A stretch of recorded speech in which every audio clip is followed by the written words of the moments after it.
कथा सुनाने लगे। उसी समय देवता अमृत का कलश लेकर आए और देवताओं ने कहा कि हे भगवान शुभदेव, आप ये अमृत राजा परीक्षित को पिला दीजिए और उसके बदले में हमें भगवान की भगवतामृत कथा को प्रदान कीजिए। तब शुभदेव भगवान देवताओं की इस अश्रद्धा से कुपित हो गए और उन्होंने कहा, हे देवताओं, तुम्हारा अमृत तो कांच है और मेरा हरि कथा अमृत तो दिव्य मणि है। कांच और मणि की कभी कोई बराबरी नहीं हो सकती। यहाँ से चले जाओ, तुम लोग श्रद्धालु श्रोता नहीं हो, इसीलिए मैं तुम्हें कथा का श्रवण पान नहीं कराऊंगा। और देवताओं को भगा दिया, जाओ यहाँ से। देवता उठकर चले आए, ब्रह्मा जी से बात कही। ब्रह्मा जी ने परीक्षण किया। 7 दिन कथा सुनने के बाद जब देखा ब्रह्मा जी ने कि राजा परीक्षित तो कथा सुनकर मुक्त हो गए, मोक्ष को प्राप्त हुए, तो उन्होंने परीक्षण किया। कैसे किया? एक तराजू लिया, तराजू के एक पलड़े पर भागवत ग्रंथ को विराजमान किया और एक पलड़े पर शास्त्र पुराणों को, अन्य धर्म शास्त्रों को, पुराणों को रखा। तौलना प्रारंभ किया। जब तौलने लगे तो उन्हें क्या दिखाई पड़ा? एक महान आश्चर्य दिखाई पड़ा। महाराज, जो भागवत का पलड़ा था वो तो नीचे लटक गया और जो बाकी धर्म शास्त्र थे वो ऊपर लटकने लगे। बोलिए भागवत महापुराण की जय हो। इस प्रकार भागवत ग्रंथ सभी पुराणों से श्रेष्ठ है, सर्वोपरि है, ये बड़ा अनुपम है, दिव्य है। इस श्रीमद् भागवत महापुराण में 18,000 श्लोक हैं, 12 स्कंद हैं और 335 अध्याय। बंधु, आइए सार रूप में आज भक्ति ज्ञान वैराग्य के कष्ट को हम दूर करें। इस प्रसंग को सुना के आपको हम आरती करके और विदा करेंगे। बंधु, देवर्षि नारद ने 7 दिन कथा कैसे सुनी, ये पावन प्रसंग है। श्री सूत जी महाराज सनकादिक ऋषियों से कहते हैं, सनक सनंदन सनातन सनत कुमार से, कि एक बार देवर्षि नारद को बद्रिकाश्रम में खिन्न देखा सनकादिकों ने। नारद जी से पूछा, आप क्यों दुखी है? नारद जी ने कहा, मैं सभी तीर्थों में गया, सत्संग करूंगा, मुझे शांति मिलेगी, हरि नाम जाप करूंगा, यज्ञ करूंगा, दान करूंगा, लेकिन पृथ्वी पर जाकर देखा कि कोई कथा नहीं सुन रहा है, कोई यज्ञ नहीं कर रहा है, कोई हरि नाम नहीं ले रहा है, कोई भी भगवान के लिए यज्ञ, दान, सत्य, पवित्रता सब छोड़ चुका है। ये सारे जितने धार्मिक अनुष्ठान हैं सब विलुप्त हो रहे हैं। कलयुग का प्रचंड प्रभाव दिखाई पड़ा, अधर्म का प्रभाव दिखाई पड़ा। देवर्षि नारद बड़े खिन्न हुए, दुखी हुए। तभी विचरण करते हुए वे श्रीधाम वृंदावन की ओर बढ़े। यमुना के तट पर आकर जब ध्यान लगाया तो उनको एक स्त्री दिखाई पड़ी। एक स्त्री दिखाई पड़ी जो रुदन कर रही थी। उसके पास 2 पुरुष मूर्छित पड़े थे। उसने बाबा को देखकर आवाज लगाई, पुकारा, भो भो साधो क्षणं तिष्ठ मत चिंताम विनाशय दर्शनम तव लोकस्य सर्वथाहरम परम। हे साधु, हे महात्मा, मेरा दुख मिटा दीजिए। और कथा इस प्रकार है कि नारद जी ने भक्ति के इस कष्ट को सुना। भक्ति माता है, 2 पुरुष मूर्छित पड़े हैं जिनका नाम है ज्ञान वैराग्य। तो भक्ति माता कहती है कि वृंदावन में आकर मैं युवती बन गई और मेरे पुत्र ज्ञान वैराग्य अभी भी वृद्ध हैं, मेरे पुत्रों को जगा दीजिए।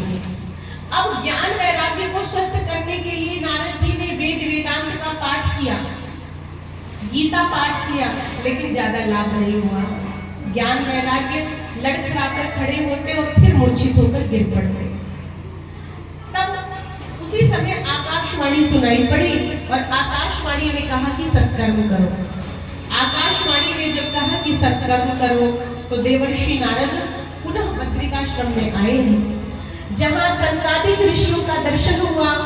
और देवर्षि नारद ने कहा, हे सनकादिक ऋषि, आपके भीतर तो करोड़ों सूर्यों का प्रकाश है, आप हमें वह मार्ग बताइए जिससे ज्ञान और वैराग्य स्वस्थ हो जाए। तब सनकादिक ऋषियों ने कहा, क्या कहा? सदाशिव्या सदाशिव्या श्रीमद्भागवती कथा यस्याः श्रवण मात्रेण हरिश्चित्तं समाश्रयेत्। बड़ी सुंदर बात कही है। आहा बंधुओं, भगवान की कथा का सेवन करना चाहिए। हरिद्वार में गंगा के तट पर कथा सुना रहे हैं। संकादिक ऋषियों ने देवर्षि नारद से कहा कि भक्ति, ज्ञान और वैराग्य का कष्ट कथा सुनने से मिट जाएगा, इन्हें कथा सुनाइए। तो कहां से कथावाचक ढूंढे? आप ही कथावाचक बन जाइए। संकादिक ऋषि पधारे हैं। कहा? आनंद नामक तट पर। हरिद्वार में जाइए और आप भी उस तट पर बैठकर सुंदर कथा को जरूर सुनिए, ध्यान लगाइए गंगा जी के तट पर। संकादिक ऋषि आए हैं, गंगा जी की रेती में बैठकर, सुंदर आसन पर बैठकर और भागवत कथा का वाचन करने लगे। सनक सनंदन सनातन सनत कुमार ऋषियों के सुंदर अमृत मुख से, अमृत कंठ से अमृतमयी भगवान की कथा प्रवाहित हो रही है। सदा सेव्या श्रीमद्भागवती कथा यस्याः श्रवण मात्रेण हरिश्चित्तं समाश्रयेत्। इसका अर्थ यही है कि भगवान श्री हरि की कथा का सदा सेवन करना चाहिए। जीव को भगवान श्री हरि की कथा को कभी पल भर के लिए भी भूलना नहीं चाहिए। हरि की कथा का सदा श्रवण करो, स्मरण करो, चिंतन करो, डूबे रहो। कथा सुनकर जब घर जाओ तो कथा का चिंतन करो, कथा का भाव बना रहे। ये नहीं कि कथा इधर से सुने इधर से भूल गए, ऐसा। कथा पर अमल करना चाहिए, इम्प्लीमेंट करना चाहिए, फिर वो कथा आपके लिए लाभकारी हो जाएगी, लाभ देगी।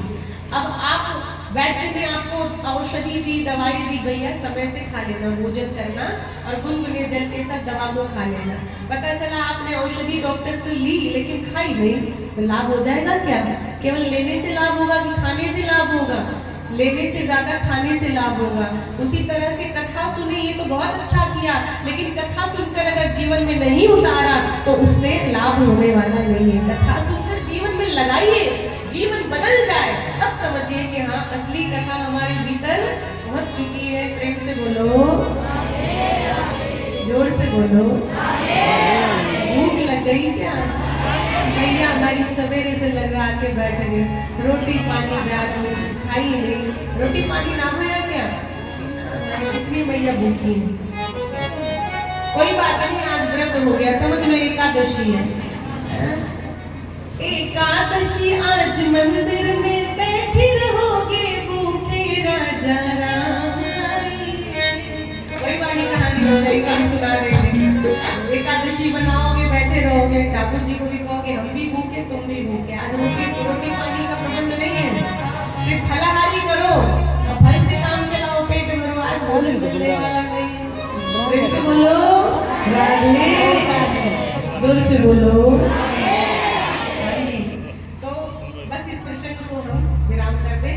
फिर आरती करें। तो बंधुओं, इस प्रकार से सुंदर भागवत की कथा संकादिक ऋषि सुना रहे हैं, नारद जी सुन रहे हैं, अनेक संत महात्मा ऋषि मुनि सब पधारे हैं। विश्वामित्र, मार्कंडेय, जितने भी ऋषि मुनि हैं सभी आज गंगा के तट पर पधारे हैं। भृगु, वशिष्ठ, च्यवन, गौतम, मेघातिथि, देवल, परशुराम, व्यास, पराशर, केवल के ऋषि मुनि सब पधारे। ये कथा वैकुंठ में भी दुर्लभ है, ये कथा तो सत्यलोक में भी दुर्लभ है, ये कथा तो कैलाश में भी दुर्लभ है। केवल पृथ्वी लोक पर ही कथा सुलभ है। तो जिस जीव को कथा मिले, कथा अवश्य सुननी चाहिए। कथा सुनने से बड़ा दूसरा कोई परोपकार नहीं है, कथा सुनने से बड़ा दूसरा कोई सत्कर्म नहीं है। ये जीवन का सबसे बड़ा सत्कर्म है। क्या? कथा सुनना। कथा क्या है? जो भगवान के बारे में बताए, जो भगवान की महिमा को बताए, जो भगवान के प्रभाव को बताए।